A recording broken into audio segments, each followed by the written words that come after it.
कोई भी इमेज आपके पास जिसे आपने 3D पर्सपेक्टिव व्यू में ऐड करना हो, सिंपली उसे हम फ़ोटोशॉप में ऐड करेंगे और दूसरी इमेज जिसे हमने इस बॉक्स पे लगाना है उसे ऐड करेंगे।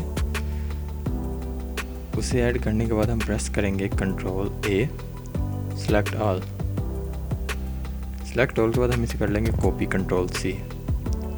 Ctrl C के बाद हमें जाना है वैनिशिंग पॉइंट्स। इसमें जाने के बाद हम पॉइंट्स को सिलेक्ट करेंगे जिस तरह का या पर्सपेक्टिव व्यू हमारे पास होगा। Point 1, 2, 3 and 4, done.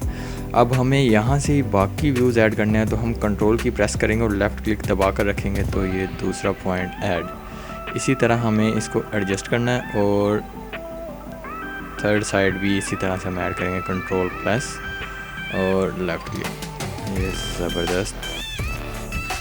Control we, जो टेक्सचर या इमेज हमने कॉपी किया था उसको कंट्रोल वी करके हम पेस्ट करेंगे। यहाँ से उसका स्केल सेट करेंगे।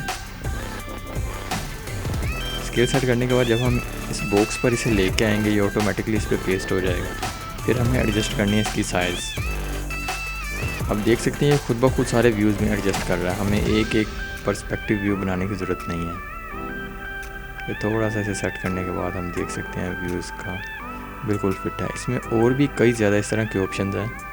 अगर आप इसको फ्लिप करना चाहते हैं या इसकी साइड को चेंज करना चाहते हैं या आपको यहाँ पे कोई और व्यू दिखाना है तो उसके लिए टॉप लेफ़्ट पर आप जाएंगे तो वो ऑप्शन भी आपको मिल जाएंगे।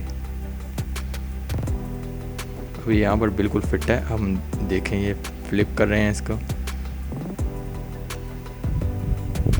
इस तरह से, ये बॉक्स में बिल्कुल फिट एडजस्ट है। तो ये वो फीचर्स हैं जो हर फ़ोटोशॉप यूज़र नहीं जानता। कुछ हिडन फीचर्स हैं फ़ोटोशॉप के जो हर बंदा नहीं जानता। तो अगर आप इस तरह के फ़ीचर्स जानना चाहते हैं तो हमारे साथ जुड़े रहिए, हमारे चैनल को सब्सक्राइब ज़रूर करें। Yes, good, perfect.